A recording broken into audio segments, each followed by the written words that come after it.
Hey Paranormies, it's Alice, and welcome back to the light side of the paranormal. So this is usually the part where I'm supposed to tell you to subscribe if you enjoy my videos and all that stuff, but this is my personal opinion, and before we jump into this video, I would just love to know your opinion of this in the comments below.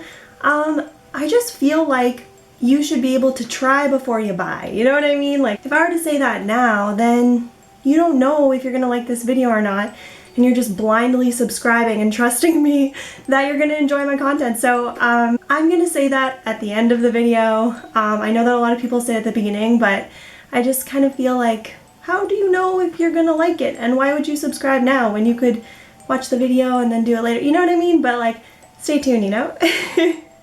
So today, we are going to be diving into Okiku, the haunted doll. I love dolls, like creepy dolls, haunted dolls. I just find them really, really fascinating, especially growing up with a haunted doll myself, which we do have a video about. Link will be either here or there. So I've always had a fascination with them, and I know that many of you guys have been leaving us comments wanting us to do more doll studies. I will assure you that we will never be doing videos about cursed dolls and putting any of you at risk. I personally am not even comfortable talking about cursed dolls, but haunted dolls are a very different story. So, when I was deciding which one I wanted to study first for you, I basically typed in famous haunted dolls in Google Images, and I was scrolling through until I was drawn to a doll, and this is the one that my eyes went to first and that I was immediately drawn to. And then upon reading about her, I found it very interesting as a hairstylist that I would be drawn to this doll in particular. If you've never heard of Okiku before, that could be very odd for you to be like, why would you be drawn to that and what is the connection? You're gonna find out. Let's first talk about her appearance. Okiku is a Japanese doll. She stands 40 centimeters tall, which is pretty tall.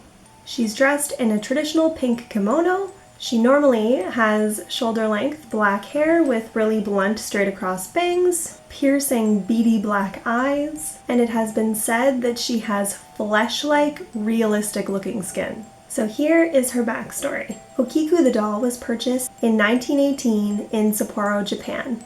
17-year-old Ikishi saw it in a storefront window and decided to buy it for his 2-year-old sister named Okiku. Upon giving it to her, Okiku became very attached to the doll and almost obsessed with it.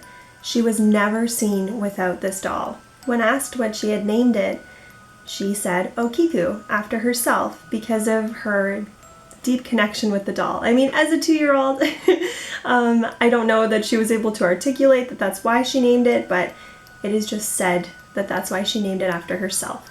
A year later, an extreme tragedy hit, and unfortunately, young Okiku at the age of 3 passed away from an intense fever. After she had passed away, in order to honor her, her family created an altar in their home. The altar had many things that Okiku loved, as well as just memories of her, but they of course had to place her favorite prized possession, Okiku the doll, on the altar. Now this is where things take a paranormal turn. Shortly after Okiku's passing, her parents started noticing her doll with a shoulder-length blunt bob with straight across bangs. Her hair was a little longer and longer it grew, even getting frayed split ends. This is a good part to remind you that this is a doll. And the hair continued to grow and grow as it remained untouched on Okiku's altar. It grew all the way down to her waist, and it is said that it continues to grow even after 101 years. Okiku the doll even receives annual haircuts now because her hair grows so much. It's cut back to her shoulders, back to her original haircut, and continues to grow. Now this next paranormal element hasn't been officially confirmed, but according to the internet, upon analysis of a hair sample from Okiku the doll, it belongs to a child, the hair. In conclusion, in 1938, Okiku's parents moved elsewhere, and they chose not to bring Okiku the doll with them because they wanted to keep that doll close to their daughter Okiku's resting place. They placed Okiku in the Meneji temple, and the doll has remained there to this day. So that is the very interesting story of Okiku the doll. I really loved that this one was very lighthearted. There wasn't anything like really dark and evil about this doll. I think that it's really beautiful. So what do you guys think? Do you believe that Okiku has inhabited the doll?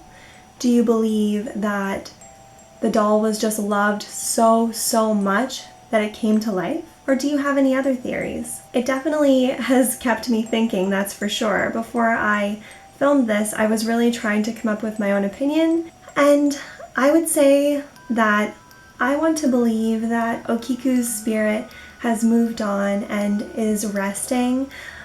So I don't want to believe that her soul is somehow trapped in this doll that she loves so much.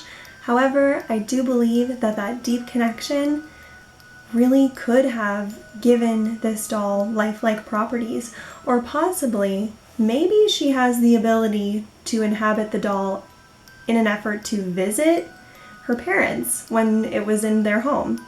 Now this is the part where I say, if you liked this video, or if you enjoy paranormal or spiritual content, we do make videos about all of those things, please subscribe to our channel.